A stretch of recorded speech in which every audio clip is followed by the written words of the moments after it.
நம்ம world அவாய் Rashad Goodman அவர் belt ஐசோராவும் ஒரே மாதிரி ஜெயிக்கிற நிலைமையில இருக்காங்க. உண்மையை சொல்லணும்னா இது ஒரு வரலாறு. இந்த ட்ரைபிளேடர் டோர்னமெண்ட்ல வெற்றியாளர் யாருன்னு பார்க்க ஒரே ஒரு ரவுண்ட் மோதுனா போதும். வாவ், இது நல்ல இம்ப்ரெசிவா இருக்கு வால்ட். இப்பதான் நிலைமை எல்லாமே சூடு பிடிக்குது. நீ ஜெயிச்சிருக்கிறதால 4th ரவுண்ட்ல நீ யார் கூட மோத போறேன்னு சொல்லு. ஆனா நீ ஒரே ஒருத்தரை மட்டும் தான் பிக் பண்ணணும். ஆகா, இத பாத்தீங்களா? ஃபைனல் ரவுண்ட்ல மோத நம்ம ரஷாட் இல்ல பெல்ல வேர்ல்ட் சூஸ் பண்ணி ஆகணும். ஆனா இதுல யார் வந்தாலும் இந்த டோர்னமெண்ட்ல ஜெயிக்க வாய்ப்பே இல்ல. இத மாத்தவே முடியாது. என்ன சொல்ல, திரும்பவும் நம்ம மோதலாம்.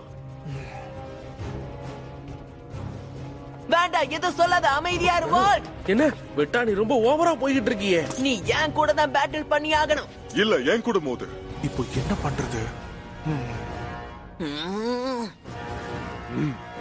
அப்போ வால்ட் தான் இந்த முடிவு எடுக்க போறானா? அதேதான். யாரு சூஸ் பண்ணுவா?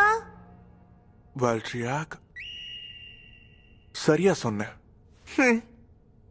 சரி, நான் முடிவு எடுத்துட்டேன். 4வது ரவுண்ட்ல நீங்க 2 பேரும் பேட்டில் பண்ணுங்க. ஆனா வால்ட், நீ நிஜமாதான் இதை சொல்றியா? யா, இவங்க 2 பேரோட எபிக் பேட்டில நான் பார்க்கணும்னு நினைக்கிறேன். அப்படியா சொல்ற? அப்ப சரி, நீங்க 2 பேருமே அந்த பேட்டில்ல மோதுங்க. இதுல யார் ஜெயிக்கிறீங்களோ அவங்க வால்ட்டோட ஸ்கோர் எடுத்ததா சமம். போதுமா? இந்த டார்க் பிரின்ஸ் இதை ஏத்துக்கிறேன். நானும் தான். முடிவு எடுத்தாச்சு. இப்ப 4வது ரவுண்ட்ல மோத போறது நம்ம ரஷாட் அப்புறம் பெல்.